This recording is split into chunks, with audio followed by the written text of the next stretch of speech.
My sisters, I've said to you before in these durus, this is not a place to bring children.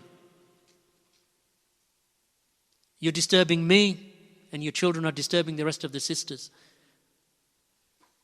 If you have to bring them, keep them next to yourself. Barakallahu feekum. So please, this is not befitting that you bring your children to a dars and they're disturbing the dars.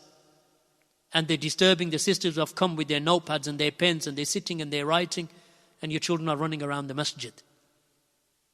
I don't tolerate that for the men's classes. And those of you who attend the brothers' classes on a Thursday or Friday, you don't see this happening. How does it happen when sisters are here? Have the same respect for the masjid and for knowledge. And I've said this previously many, many times, and it happens in durus, it happens during conferences. These are not social gatherings or playgrounds for your children. Leave them with your husbands at home. And there is another area as a part of this masjid where you can sit with your children. So if they are disturbing, you can sit them right down next to you.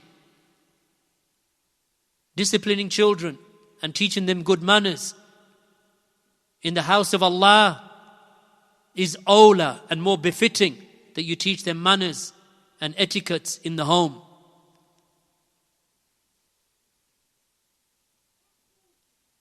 We need to educate our children and cultivate our children in the best possible manner. When you're in the masjid in the company of others, you sit, you behave, you don't talk.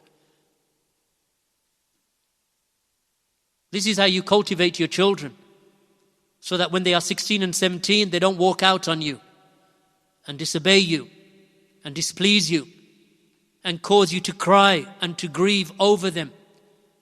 Why won't they do that when they're 15, 16 and 17? Because you never allowed it when they were 7, 8 and 9. Wallahi.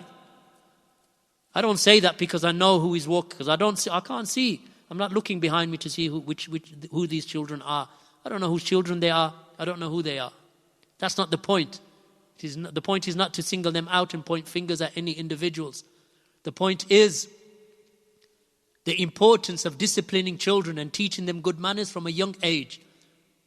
The masjid is not a place for children to run around. When the dars is taking place, children need to know you sit. This is a house from the houses of Allah subhanahu wa ta'ala. Before they leave the home, you tell them, if you're coming with me to the masjid, you will not move from my side. You will not move. And you will sit and you will listen. The dars is at the most 45 minutes long. Or send them into the playground. Because people have come here to seek knowledge. It's a general advice. I would give it to my own grandchildren. I would not falter in telling my own children. And historically I have. For those of you who know me. The importance of cultivating our families cannot be overstated. It cannot be overstated. When our children enter into their teens and they begin to get rebellious, the level of their rebelliousness is based upon how you nurture them and discipline them after their initial period of understanding by the age of 5, 6, 7, 8, 9, 10. Before puberty. The level of your discipline. I don't mean harsh. I don't mean beating. I don't mean bruising. No. I mean teaching them manners. Teaching them how to sit, where to sit, what to say, when to speak, when not to speak. These are from the most important affairs. And I myself would not falter with my own children, my own grandchildren, if that was to take place. I do not tell you something to do that I would not do myself. That if you can get your families cultivated upon a point whereby that you are a tight, solid, honorable, self-respecting unit, an example to others, and also a protection for yourself that your children do not walk out on you, then they do not become sinners. That by the age of 15, 16 and 17 that your daughters have rebelled and they don't want to wear the scarf, they don't want to wear the hijab, they don't want to wear the jilbab. And your sons, they don't want to practice, they want to watch movies. How does that come about? It comes about by one of two ways. Either because you didn't put the effort in and you allowed them to behave in a manner that goes against the norms of where they are sitting. If they are sitting in the company of others, they should not be running riot.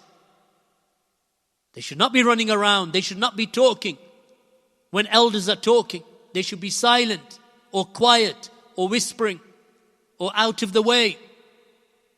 Even if it is for half an hour, 45 minutes, that they know that during this period of time, there is no messing about. So you've tried your best. Then if they go astray, wallahi, you are not to be held to account.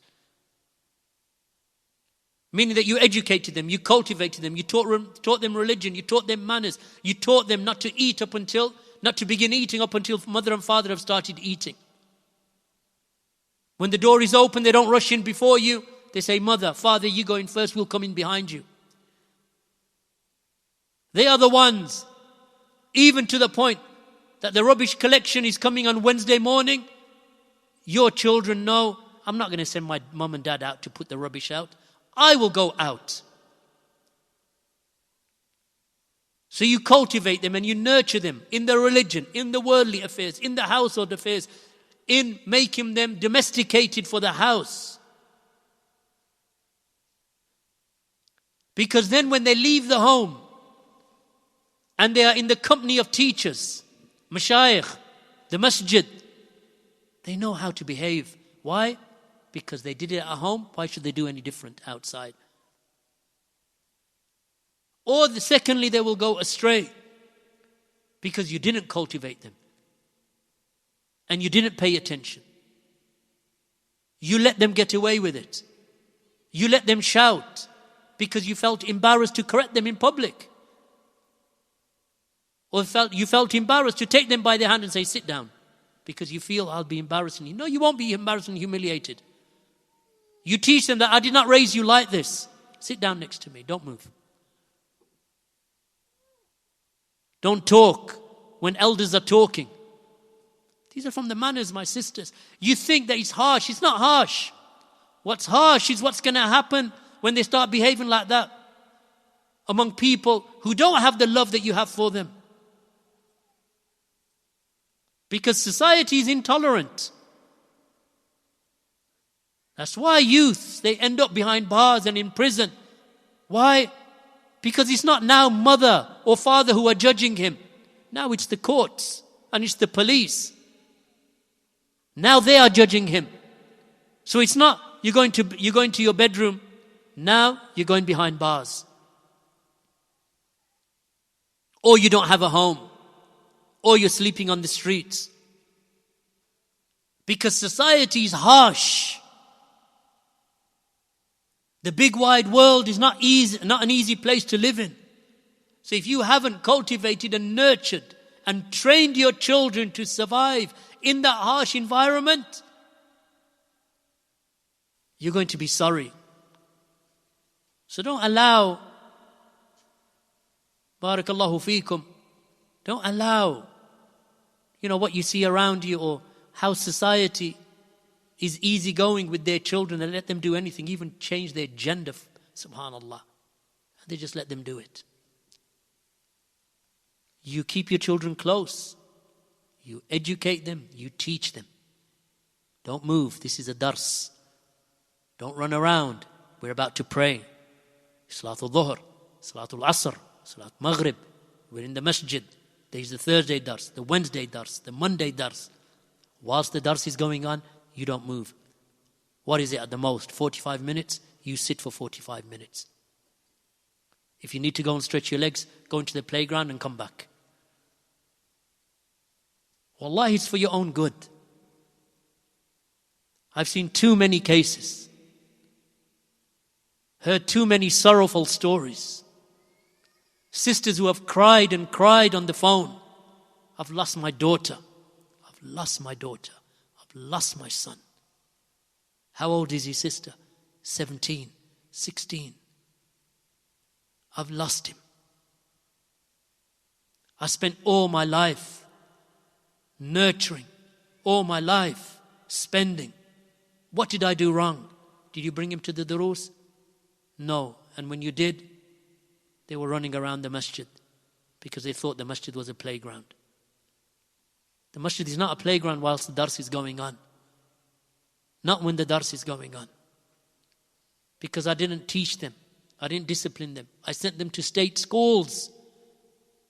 I wanted them to get GCSEs. But I didn't care about their deen and their tawheed. Do something now so you don't have to cry when they're 15 and 16 and 17. Only yesterday I heard a story of a woman. She says, I pray. All my prayers. None of my children pray.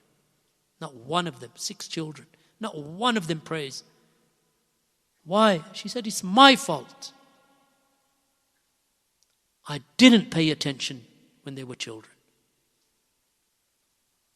Wallahu musta'an. May Allah subhanahu wa ta'ala guide us and guide our children. Forgive us and forgive our children. Walhamdulillahi rabbil alameen wa sallallahu ala nabiyyina Muhammad wa ala alihi wa sahbihi wa sallam.